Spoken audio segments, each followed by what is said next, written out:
Wow, kakaibang makupa, mga kawawo. Ayun, gayon. Nalaki po ito, te? Ayun, gayon, yun. Yun ang hinog na. Yung malaking yun. Ayun, yun. Saan?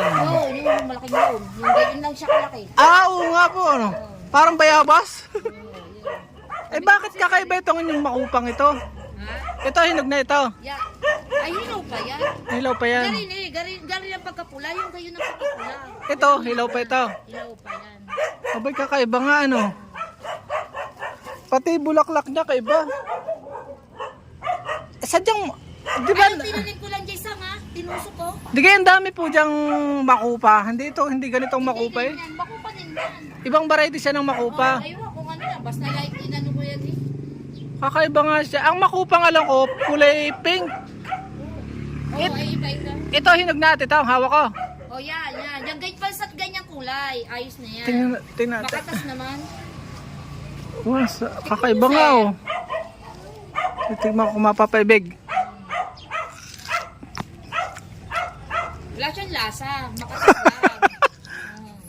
Masarap ang bayabas, ano?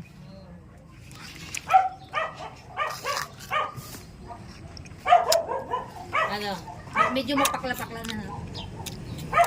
Ayos na rin, ang laman siya, no? Ngayon pala yung Ibang, ito, ganito ang makupang nakialam ko, areo. Oo. Mapink-pink ga po. Eh, ito, oh. Yan, oh. Ay, iba. Yung nga, yung may light pink, ang makuha. Ang ganda, oh. Mapula-pula na eh. Ay, ang dami na nakpanguha kanina. Yan, pinapanghingi nga din. Ang ganda. Sanga nga lang. Sanga lang ang tinatanim, ate. Sanga nga, sanga. Magulang na sanga. Oo, yun. Alam, Ang pinutula ganda. yung ano. Nakakawag Dinis talaga. ako rin eh. Di kayo dadaan.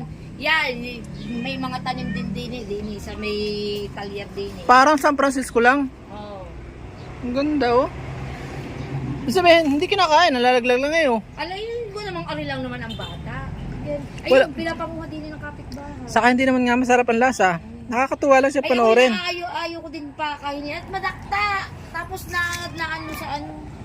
Ano madigta? Madakta sa damit. Pagka po may nang... Aba, ibang bulaklak po, oh, parang bayabas. Oo nga, no. Iba naman yata ating variety ito. Ba't gagayon? Kamukha ng bayabas. Ang ganda, no. Alin na tinatanim ate? Ito po. Sa mga gulang na yata nga. Dahil ako may binigay sa akin yung bayaw ko na tinabas nila doon. Sabi, kumarin ko na yung ano tanim nyo. Ay, tinanim. Gaano kagulang ganare? Oo. Ay, ang itinanim nyo. Isang magulang na. Tinusok ko nga lang. Dalawa nga yan. Tingnan nga. Ang tanim ko pa ay magkadais na magkadais. Ay, Hindi, masyado hindi po nasibol yung mga laglag na yan? Hindi. Ang Sama lang ganda. talaga. Ano yan. Ang ganda. Bye-bye po.